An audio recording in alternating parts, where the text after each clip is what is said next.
అందరికీ నమస్కారం. ముందుగా మీ అందరికీ శరన్నవరాత్రుల శుభాకాంక్షలు. దుర్గాష్టమి స్పెషల్ రెసిపీ కోకోనట్ బర్ఫీతో మీకు స్వాగతం పలుకుతోంది మీ ఎఫర్ మెనూ ఛానల్.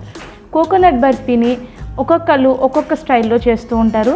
డిఫరెంట్ స్టైల్స్లో మనం చాలా వెరైటీలలో కోకోనట్ బర్ఫీని చేస్తూ ఉంటాము.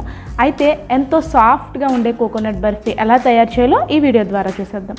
ముందుగా ఒక ప్యాన్లో 1 టేబుల్ స్పూన్ నెయ్యిని తీసుకోవాలి. ఈ నెయ్యి మనకి కొద్దిగా మెల్ట్ అయ్యాక దీంట్లో 2 కప్పుల బెల్లాన్ని తీసుకోవాలి. 4 కప్పుల కొబ్బరికి 2 కప్పుల బెల్లాన్ని తీసుకోవాలి. తర్వాత దీంట్లో 1/4 కప్ నీళ్ళని యాడ్ చేసుకొని ఈ బెల్లం మొత్తం మనకి పాకం వచ్చే వరకు మనం ఉంచుకోవాలి.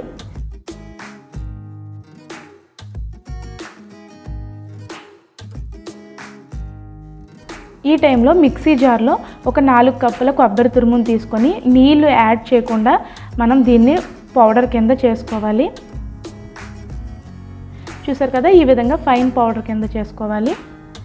తర్వాత ఇప్పుడు బెల్లం మనకి మొత్తం మెల్ట్ అయిపోయింది కదా, ఇలా మెల్ట్ అయిన ఈ బెల్లం వాటర్లో మనం ఈ గ్రైండ్ చేసుకున్నటువంటి కొబ్బరి పేస్ట్ని వేసుకొని మనం కలుపుకుంటూ ఉండాలి. ఇలా మనం కొబ్బరి డైరెక్ట్గా తురుమును వేయకుండా ఇలా పౌడర్ కింద చేసి వేయడం వలన మనకి బర్ఫీ అనేది 2-3 డేస్ అయినా కూడా చాలా సాఫ్ట్గా ఉంటుంది. గట్టిపడ్డం అనేది ఉండదు అసలు. సో ఇలా కొద్దిసేపు కలుపుకున్నాక దీంట్లో మనం ఒక 1/2 టేబుల్ స్పూన్ ఇలాచీ పౌడర్ని యాడ్ చేసుకొని మరొకసారి బాగా కలుపుకోవాలి.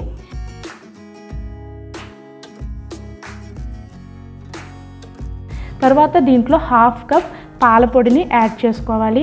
ఈ పాల పొడి యాడ్ చేయడం వలన బర్ఫీ టేస్ట్ చాలా బాగుంటుంది.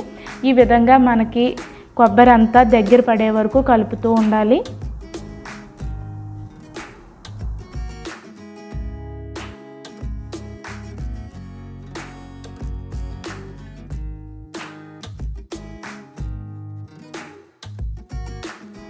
చూసారు కదా, ప్యాన్కి అంటుకోకుండా కొబ్బరి అంతా మనకి దగ్గర పడింది, గట్టిగా అయ్యింది కదా.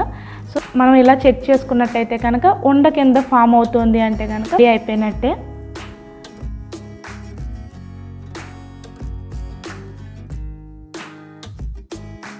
ఇప్పుడు స్టవ్ ఆఫ్ చేసుకోవాలి. తర్వాత దీన్ని ఒక ప్లేట్లోకి వేసుకోవాలి.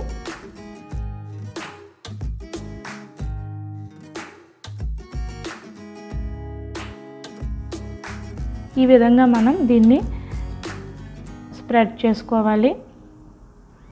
ఈ విధంగా ఈవెన్గా స్ప్రెడ్ చేసుకున్నాక మనం దీన్ని స్క్వేర్ షేప్లో కట్ చేసుకోవాలి.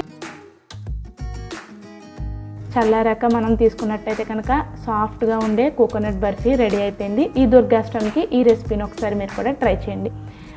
ఇలాంటి మంచి మంచి వీడియోస్ మరిన్ని చూడడానికే వెంటనే మా ఎఫర్ మెనూ ఛానల్ని సబ్స్క్రైబ్ చేసుకోండి.